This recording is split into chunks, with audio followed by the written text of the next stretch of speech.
Hello everyone, and welcome to Meet MIPS Improvement Activity using ConnectOnCall. In this mini webinar, your host, Randy Marsden, President of Marsden Advisors, joins Dr. Brett Rosenblatt and Mike Weiss from ConnectOnCall. They will be discussing how technology helps support practices reporting on a specific high-priority improvement activity. Just a quick legal statement before we get started. This presentation is for informational purposes only.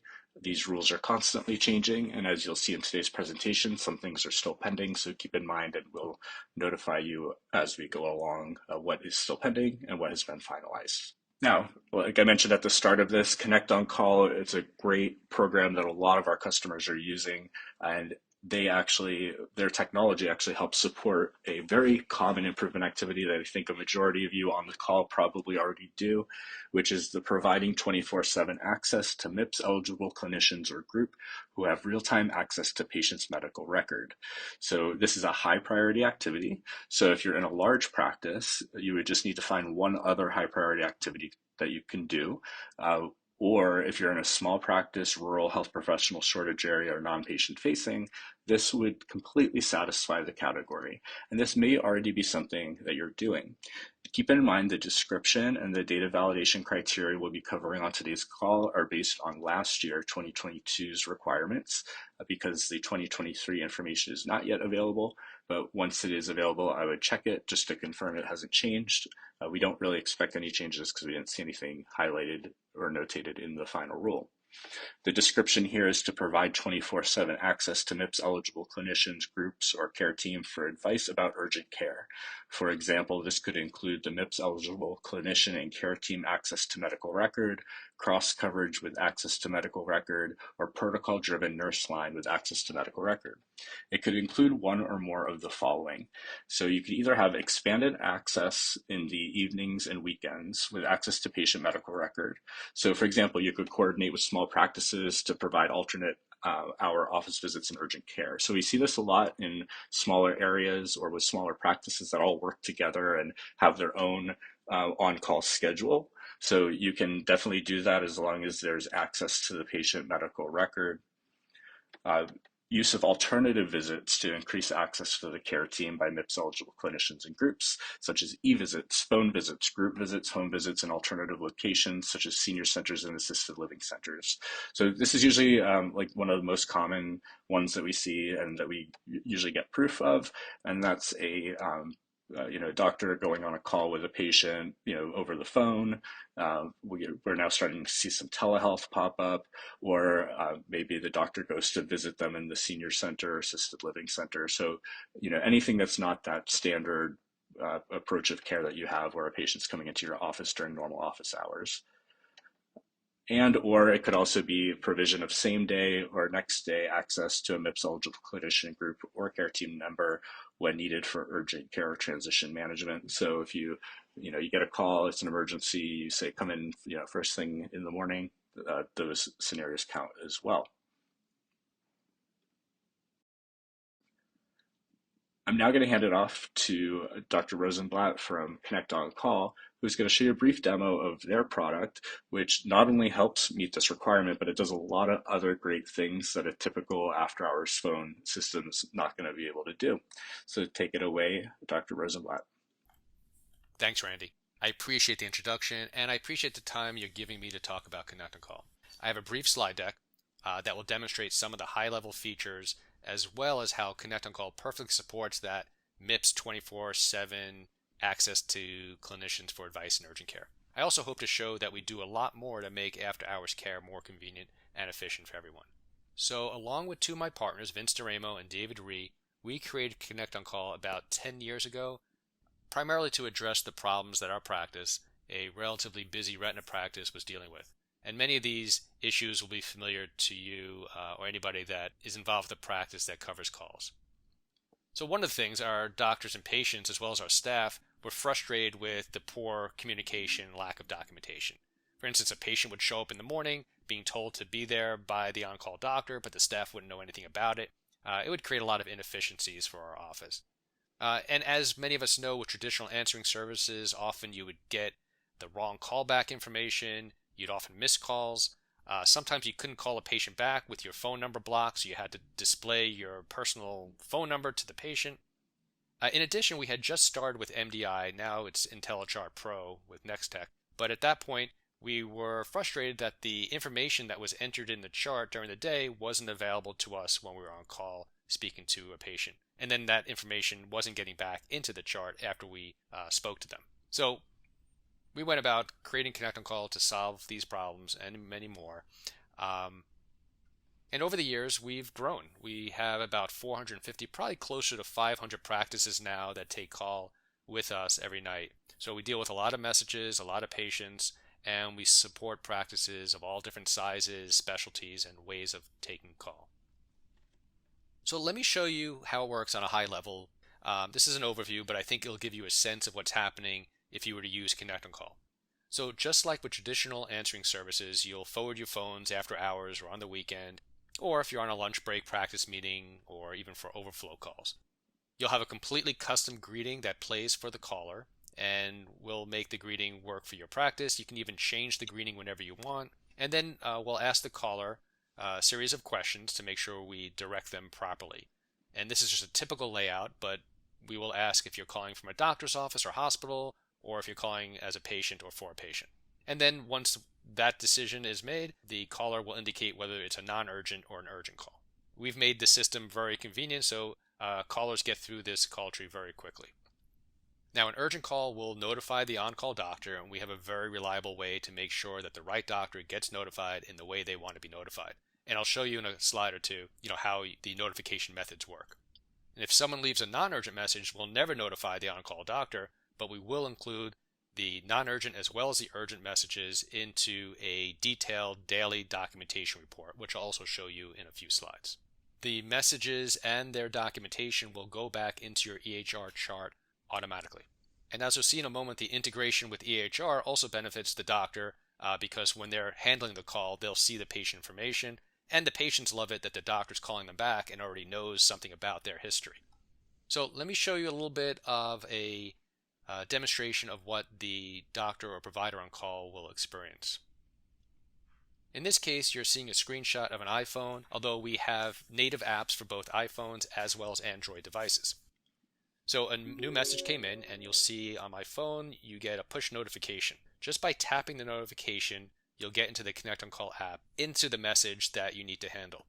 And we designed it to be very easy to quickly go through all these steps, but you can go in any order you want. I know some of my partners just like to call the patient back, but what we recommend is first view the patient information, and this will be up-to-date information from your chart. You'll see some demographics, medication, problem lists, if there's been any recent injections or surgeries, allergies, referral doctor information, and you just quickly familiarize yourself with the patient. And then once you've done that, you can tap a button to call the patient back. And we have different ways of calling the patient back depending if you're on Wi-Fi or cellular, but in all cases, the patient will see your office number as the caller ID. We never display your personal mobile number to whoever you're calling back. So after you've spoken to the patient, given your recommendations, you can now quickly document the call. We make it easy to document as well. My favorite way of documenting is using what we call the quick pick. It's basically a drop-down list of the common things we deal with on call. So if it's a injection symptom that they called about, or if someone's having flashes or floaters, your practice may have a quick pick that automatically documents a full paragraph based on that concern. And you can also free type or use speech to text, as you're seeing here, to document something more specific or to add more detail. So you're done handling the call. There's other bells and whistles. You can flag the message if you want easy access to it to call the patient back later on the weekend. You can reassign the message to other doctors, and there's other things that you can do that just will add some value when you're on call. So I want to show you briefly a screenshot of my notification methods. So this is completely customizable for any doctor or any provider that takes call. And you can see in my example, I have push notification first. So this means that if I get a new message and it's urgent, I'll get a push notification. If I review the message or call the patient back, I won't get any further notifications. But if I don't, then we'll go down this list and notify you one at a time until the message has been handled. So you can see I have text message, phone calls, home number, email. The list can go on if you want. And we even have ways of having backup providers or doctors on the system as well. Moving on to the documentation report. This report is viewable by any of your staff or managers. They can view it any time from any computer, but they'll also get an email reminder if there's been call activity over the weekend or after hours. So in our practice, our staff checks this each morning. They review the messages and take care of any follow-up. You'll see both the urgent as well as the non-urgent messages. They can either listen to the message or read the transcription, and then they can mark that they reviewed and handled that particular call. And we'll have a signature date timestamp for each of the staff or managers that handles it. And there's other things they can do under the action button. If they want to add notes that go into the EHR, they can view the patient information and other things that make it more convenient to work off this documentation. In our practice, uses this documentation report actively for both after hours and during the day for nursing calls and other overflow calls. So that's the documentation report. Let me show you the on-call calendar. Basically, it's real easy to make a call schedule. In our practice, we change call every week. So all we do is enter a name on the date of the call change. We can make a call schedule a year in advance, or we can make a call swap anytime from anywhere. We know that a lot of practices have different ways of taking calls, and we've built in a lot of customization and features, and I think that we can accommodate just about any call logic that a practice uses. I think that's important. And here you can see that it's very easy to pick a name from the drop-down. Once you pick that person, they're on call. So that was a high-level kind of quick overview of our system. I think there are a lot of benefits to using ConnectOnCall. It does improve the patient care and experience. You don't miss any calls. Office staff always knows what's happening, and the follow-up is much more reliable. Everything is documented. And over a traditional answering service, I know that you'll save a lot of time. Patient also doesn't have to wait on hold, doesn't have to repeat their story. Documentation literally takes seconds, and everything goes back into the EHR automatically. Everything is HIPAA compliant. So yeah, I think we've built a system that works very well and solves many, many problems. I think what we're most proud of is the extremely high satisfaction rates with our service. We've taken our time and really built a robust, reliable, and very convenient service that really helps doctors, staff, and patients. We know that our solution solves many of the problems that we used to deal with and many of you are still dealing with. I also want to mention some other solutions that ConnectOnCall offers. Our practice and many others use the weekday assist, which reduces call volume, basically helps with overflow or nursing calls or any specific calls that would be better to use our automated service. The integration with the EHR makes our staff much more efficient in dealing with calls during the day. We also have a telehealth solution that's either freestanding or integrated with the after-hours solution. So if you needed to convert an after-hours call to a telehealth visit, you can do that with a key press on the app. And then patient texting is great. We all know that many patients, and certainly many of us, prefer to text over phone calls. Problem is being HIPAA compliant. So with ConnectOnCall's patient texting, you have the convenience as well as the HIPAA compliance. So I just want to thank everybody for their time and the opportunity to speak about ConnectOnCall. We would love the opportunity to review some of the other features, and in particular how we can customize our service to meet the needs of your particular practice. You can see our contact information below. The best way is to email us at sales@connectoncall.com. And once again, thank you for your time.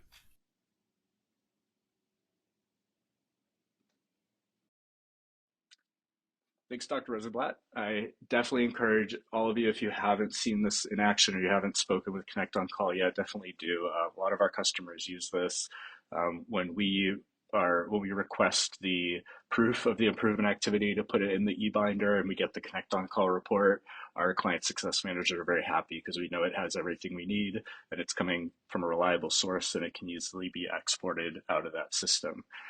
Also, it's created by doctors that use the product daily in their own practice. So definitely is designed with all of you in mind. Now, on to the really interesting stuff. How do you prove that you're meeting this improvement activity? So again, we're talking about that 24/7 access high priority measure. So the data validation criteria, is evidence of demonstrated patient care provided outside normal business hours through expanded practice hours and by eligible clinicians with real-time access to patient electronic health record, or that patients received needed urgent care in a timely way. So I'm going to pause there. So one thing, and I think this is often not really fully understood, is that the expanded practice hours need to be in conjunction with access to the medical record. So if you're still on paper charts, it's very difficult to try to get direct access to the medical record when you're not in the office. And really the only way to meet this is to have access to that.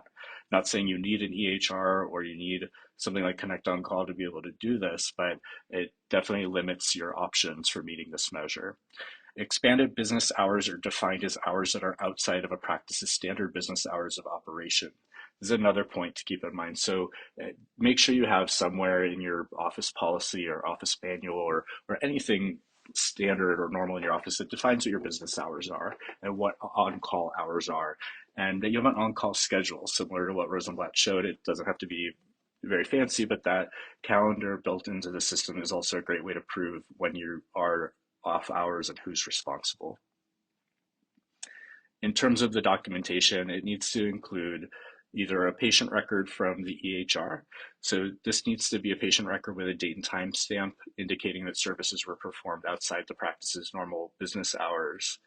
And it does not need to be a certified EHR.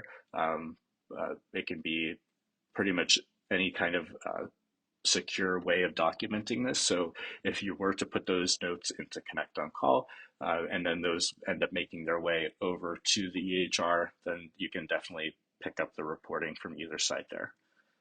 The other option is a patient encounter, medical record, or claim that indicates that the patient was seen or services provided outside the normal business hours for that eligible clinician, including the use of telehealth visits or services provided in an alternate location like a senior center, assisted living center, and so on. So this could be just a record that is done, separately, or in the case of ConnectOnCall, you're reviewing the record, you're putting those notes in that shows up in the documentation report. So that would count as well. And then the last option is same or next day patient encounter, medical record, or claim. So this is if you're, let's say you end up seeing the patient during normal business hours the following day, you'll want to make sure that somewhere in that record you're indicating that this was the result of an after hours call for an urgent reason, because that encounter for the next day will obviously, or maybe during your standard business hours, which wouldn't qualify. Regardless of which option you use here, regardless of whether or not you use ConnectOnCall, like I said before, the biggest problem we see with this activity is that there's no proof behind it. So, make sure you have a clear defined policy of how you handle after hours calls if you're using this activity, and then figure out, if you were to be audited today, how are you going to prove it? So in the past, we've collected like a patient example just to make sure our clients know how to go find one of these. But if you can, and if you have the ability to, we definitely recommend that on top of that, you just pull a report for the reporting period of all of the calls that took place. So you have a complete record ready to go. You can send it right over to the auditors. They'll probably pick a few out of that list and then ask you to go get the full record for those. So if you have that documentation report in ConnectOnCall, you can easily export that out. Or if you have any other methods, like you are putting these on your calendar, you could run by appointment type or encounter type or some way to filter these out easily. That's what you'll want to do here. So I definitely encourage you, if you haven't already, to subscribe to our YouTube channel. You can visit this link, youtube.com/@Marsden Advisors, or you can look at Marsden Advisors on YouTube. We'll drop a link in the chat. We just did a presentation last month on the final rule for MIPS in 2023. So we have a much more detailed presentation, even going over specific measure changes that you'll want to check out if you're not aware. You can also check out our blog. We have a final rule blog post there as well.